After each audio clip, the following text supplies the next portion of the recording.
आप सबका स्वागत है असली बात पर, जिसमें हम बात करते हैं कि आपके जीवन से जुड़ी जो भी बातें होती है, जो आप रेगुलर डेज में आप बोलते नहीं हैं और फील नहीं करते, आप शेयर नहीं करते। तो आज के हमारे गेस्ट हैं सुधीर जी, सोशल मीडिया पे बहुत फेमस हैं और इनके साथ हम बातचीत करेंगे कि आज इनके जीवन की असली बात क्या है। शुक्रिया दीपक जी, आज आपके साथ में ये मेरा जो डिस्कशन के लिए आपने मुझे बुलाया इस मंच पे। जी। जिंदगी के अंदर असली बात के अंदर मैं आज अपने बारे में कुछ बताना चाहता हूँ आपको कि मैं खुद एक ईमानदार और अपनी बात को बहुत स्पष्ट तरीके से लोगों के सामने रखना पसंद करता हूँ। आज के टाइम सोशल मीडिया पे अगर मेरी प्रेजेंस है तो इसीलिए है क्योंकि मैं अपने बात को बहुत क्लियर तरीके से पब्लिक के अंदर रखना चाहता हूँ। जो मेरी थॉट है, जो मेरा अपना व्यक्तित्व है, जो मेरी अपनी बात है, उसको मैं अपने तरीके से लोगों के सामने प्रस्तुत करता हूँ। कहीं ना कहीं आपको लगता है कि स्ट्रेट फॉरवर्ड होना, जिसमें आप बहुत सारी अपॉर्चुनिटीज़ को मिस कर देते हैं? दीपक जी देखिए, आज के टाइम पे स्ट्रेट फॉरवर्ड होना कई बार हमें कुछ बेनिफिट भी देता है और कुछ नुकसान भी देता है।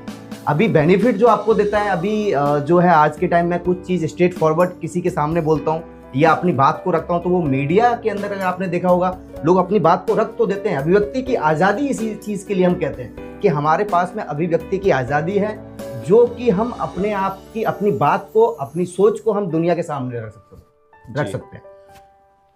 आपको लगता है कि हमारा देश सुरक्षित हाथों में है? कि जिस तरह से देश के अंदर आज के टाइम मोदी सरकार है, बीजेपी की सरकार है, मेरा खुद का अपना पर्सनल पॉइंट ऑफ व्यू है, कह सकते हैं आप इसको। मैंने चेंजेस देखे अपनी कंट्री के अंदर। मैंने देखा कि पहले के टाइम, अब के टाइम जो चेंजेस आ रहे हैं, लोग अपने आप के एक सेफ्टी और सिक्योरिटी जो पब्लिक को मिलना चाहिए वो मिल रही है। ओके। आज के टाइम हमारे देश के अंदर वो जो जहाँ पर डर और एक क्राइम का जो माहौल हुआ करता था वो काफ़ी हद तक कम हुआ है। ये मैंने खुद ने पर्सनल फील किया है। आपके जीवन की असली बात क्या है? दीपक जी, मेरे जीवन की असली बात ये है कि मैं चाहता हूँ कि जो आज की जो जनरेशन है, जो पुरानी जो पीढ़ी है, उसको चेंज करके अपना एक रास्ता बनाना चाह रही है। मैं चाहता हूँ कि वो चीज़ पब्लिक के सामने भी आए, लोग अपनी बात को स्पष्ट तरीके से लोगों के सामने रख पाएँ और उस चीज़ को एंजॉय करें। सोशल मीडिया को कैसे देखते हैं आप? दीपक जी, सोशल मीडिया बहुत ही एक ब्रॉड रास्ता है पब्लिक तक पहुंचने के लिए। आज के टाइम कोई भी चीज़ या कोई बात आप सोशल मीडिया पर रखते हैं तो वो एक इंडिविजुअल जो कि पहले नहीं पहुंच पाती थी, वो आज के टाइम बहुत अच्छे से पहुंच रही है। आज के टाइम हर एक फैमिली के पास में अगर मैं देखता हूं तो सबके पास में मोबाइल फ़ोन से, सबके हाथ में मोबाइल फ़ोनों से क्या होता है कि वो इन्फॉर्मेशन जो आप देना चाहते हो वो डायरेक्ट उन तक पहुँच रही है। ओके। हम बात कर लेते हैं और कुछ तथ्यों की। आपने अपने जीवन की असली बात बताई नहीं हमें। आपको ऐसा लगता है कि लोगों को इश्क करना चाहिए? देखिए दीपक जी, ये बहुत एक पर्सनल जो चीज़ है। मेरे ख्याल से इश्क हमारा थीम ही है सर, असली बात। देखिए दीपक जी, इश्क जो है वो सबको किसी ना किसी से है। एक माँ को एक बेटे से है, एक भाई को अपनी बहन से है, एक पति को अपनी बीवी से है। और इसके अंदर इश्क और प्यार, ये तो हमारे सबके संस्कार हैं दीपक, जिसके अंदर आप अपनी बात को, या जिसको हम इश्क भी बोल सकते हैं, प्यार भी बोल सकते हैं, प्रेम भी बोल सकते हैं जी। तो ये तो एक इंसान की जरूरत है। भगवान को मानते हैं हम? बिल्कुल मानते हैं। कैसे, क्यों? जब मैं आपने कभी फील किया है? दीपक जी, अगर हम बोलते हैं कि एक अच्छी एक एनर्जी है, मतलब एक पॉजिटिव एनर्जी है तो एक नेगेटिव एनर्जी है जी। अगर मैं पॉजिटिव एनर्जी की बात करता हूँ तो वो मैंने खुद को फील किया है उस चीज़ के अंदर। मैंने मतलब जब मैं छोटा था, या मैं बोल सकता हूँ कि परिवार ने बताया कि नहीं एक पॉजिटिव एनर्जी है। जब भी मैं कभी मंदिर जाता हूँ या गुरुद्वारे जाता हूँ, कहीं पर मैं बैठता हूँ शांति से, तो मुझे वो फील होती है, वो पावर मुझे फील होती है कि हाँ, ये पावर एग्जिस्ट करती है इस दुनिया तो में। कोई ना कोई ऐसी पावर है जो ब्रह्मांड को चला रही है? यस, बिल्कुल बिल्कुल, वो पावर है जो ब्रह्मांड के अंदर हम सबको जो है चला रही है आज के। आपके जीवन की सबसे अच्छी बात क्या है? देखिए दीपक जी, मेरे जीवन के अंदर मैंने बहुत स्ट्रगल किया। मैंने अपनी जब मेरी पढ़ाई कंप्लीट हुई जी। उसके बाद मैंने बहुत टाइम तक जॉब्स के लिए स्ट्रगल किया लाइफ में। एक टाइम पर आने के बाद लोग सोचते हैं कि यार ज़िंदगी जो है बहुत स्ट्रगल की है, और मैं ये बोलता हूँ कि सबकी ज़िंदगी में स्ट्रगल्स हैं। मतलब मैंने अपनी लाइफ के अंदर वो स्ट्रगल्स को पार करके उस चीज़ को मूव करके और अपने आप को आज यहाँ तक लेके आया मैं। तो वो चैलेंजेस लाइफ में सबके आते हैं, बट इसका मतलब ये नहीं है कि घबराना है।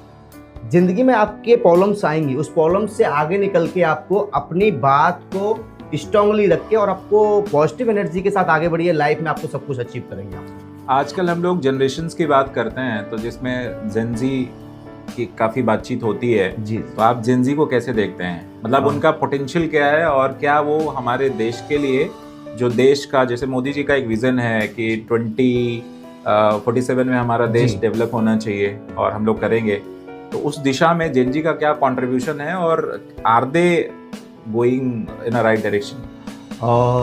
दीपक जी, ये बहुत एक अच्छा सवाल आपने मुझसे किया। जैन जी जो हैं, जैन जी वो जनरेशन है जो रूढ़िवादी जो प्रथाएं चलती हमारी जो आ रही थी उसको तोड़ के एक अपना एक रास्ता निकालना चाहते हैं। वो पुरानी जो सोच थी उसको तोड़ना चाहते हैं और अपनी एक रास्ता बनाना चाहते हैं जहाँ पर वो अपनी बात को रख पाएं। आज के टाइम हम जनरेशन की बात कर रहे हैं, जैन जी की बात कर रहे हैं। जैन जी, हम जो हमारी जनरेशन है उससे बहुत आगे निकल के नई कुछ सोच पा रहे हैं। इसी को हम व्यक्ति की आज़ादी बोल रहे हैं। वो अपनी बात को प्रॉपर तरीके से रख सकते हैं। आप, ऐसा नहीं है कि आप जैन जी को ये बोल पाएंगे कि नहीं एक ऑर्डर दे पाएंगे जी, क्योंकि उनको पास में अपनी बात को रखने का तरीका है। ओके, जो कि बहुत जरूरी है। मैं अग्री कर लेता हूँ आपकी बात से। और आपको क्या करना पसंद है? मतलब अगर मैं असली बात पूछूं आपके जीवन से जुड़ी हुई, तो आपको क्या लगता है क्या अच्छा करना चाहिए था, या अब तक जो आपने कुछ किया है जीवन में वो अच्छा था, या कुछ और अचीव करना है आपको? देखिए जी दीपक जी, मैं आज काफ़ी कुछ चीज़ें अचीव कर चुका हूँ लाइफ के अंदर। बहुत चीज़ें अचीव करना चाहता हूँ। जैसे मेरा एक अपना एक ड्रीम था कि मैं जो है आर्मी के अंदर जाऊँ। मतलब अच्छा। कहीं ना कहीं मेरे को वो चीज़ आज भी दिमाग में रहती है कि अगर मैं आर्मी में आज होता तो अपनी कंट्री को सर्व कर रहा हूँ। आपके तो पेरेंट्स भी शायद इंडियन आर्मी में थे, तो जो उनके बच्चे होते हैं, जो उनके चाइल्ड होते हैं, they are half Indians, half Indian army आप कह सकते हैं उनको। दे ऑल्सो सफ़र, मतलब वो झेले होते हैं सारा उनका जो स्ट्रगल है। मतलब उनकी पोस्टिंग अगर कहीं सियाचिन या ऐसे रिमोट एरियाज़ में होती है, तो हमारे जब दशहरा दिवाली होती है हमारे घर में फेस्टिवल तभी होता है जब हमारे पेरेंट्स घर आते हैं। जी बिल्कुल। ये सारे इंडियन आर्मी के जो बच्चे हैं वो कनेक्ट कर सकते हैं, क्योंकि मेरे फादर भी इंडियन आर्मी में थे और जो हमारे गेस्ट हैं सुधीर जी, इनके फादर भी इंडियन आर्मी में थे, तो हम दोनों कनेक्ट करते हैं इन चीज़ों को। देखिए दीपक जी, मैं हमेशा एक चीज़ बोलता हूँ कि इंडियन आर्मी अपने आप में बहुत कुछ है। मतलब जो लोग इंडियन आर्मी से कनेक्टेड हैं वो इस चीज़ को फील कर सकते हैं जी। जो लोगों के, क्योंकि हमारी परवरिश उस जगह पे हुई है, वहाँ से हम लोग निकल के आए हैं, तो हमें पता है कि ये वो जो फील जो है वो क्या फीलिंग थी हमारी। मेरा कुछ रैपिड फायर सवाल है आपसे, जिसको आपको बहुत ही क्रिस्प तरीके से आप आंसर देंगे तो मेरे ख्याल में सोशल मीडिया पे इसको काफ़ी पसंद किया जाएगा। जैसा कि हम काफ़ी चर्चा में है इन दिनों SIR यूपी में और भी इंडिया के बहुत सारे स्टेट्स में SIR बहुत ज़ोरों शोरों से चल रहा है जी, तो उसके बारे में आपकी क्या राय है? दीपक जी, SIR जो चल रहा है, SIR का हम सबका, ये मेरा पर्सनल ये मानना है कि जो भी बाहर से जो लोग आए हुए हैं उनको इंडिया में, क्योंकि ये इंडिया जो है ना ये अपने लोगों के लिए है।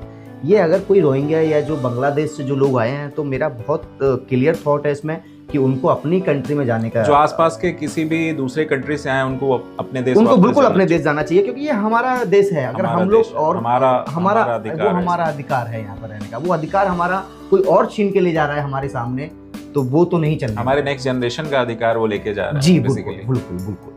और आपके जीवन में आपके जो पेरेंट्स हैं, आप पेरेंटिंग पे बहुत लोग बात करते हैं। Parenting is very important thing. I mean अगर उसको हम लोग डिटेल में डिस्कशन करें तो आपकी राय जानना चाहूँगा। जो अंदर की बात है ना, असली बात, वो मुझे बताइए कि पेरेंटिंग आपको कैसी मिली और पेरेंटिंग कैसी होनी चाहिए, और आज पेरेंटिंग इस परिवेश में करंट टाइम में क्या हो रही है, मतलब लोग कैसा परवरिश कर रहे हैं अपने बच्चों को? देखिए दीपक जी, ये बहुत ही संवेदनशील मुद्दा है, क्योंकि सब लोग आज के टाइम जिस तरह से जनरेशन बढ़ रही है आगे, जब मैं छोटा था तो मैं अपने जॉइंट फैमिली में रह के आया, मैं जॉइंट फैमिली में रहा, मेरे फादर, उनके फादर, जी जी बिल्कुल बिल्कुल।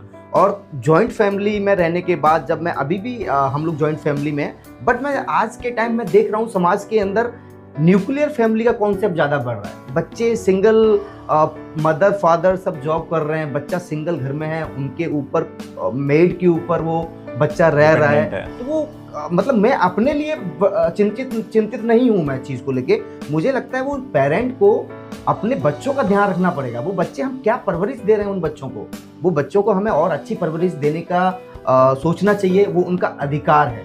उनको कहीं ना कहीं मेरा अपना पर्सनल ये मानना है कि बच्चे को जॉइंट फैमिली मिलनी चाहिए, बिल्कुल मिलनी चाहिए। एटलीस्ट जो ग्रैंडफादर्स ग्रैंडमदर्स हैं उनको प्यार मिलना चाहिए जी, और वो गाइडेंस मिलनी चाहिए वो। और हमें, मुझे लगता है जो आज बिजी शेड्यूल है लोगों का, थोड़ा सा टाइम निकाल के अपने बच्चों को लोगों को देना चाहिए। देखिए दीपक जी, पैसा कभी भी लगता नहीं है कि ज्यादा है। करेक्ट।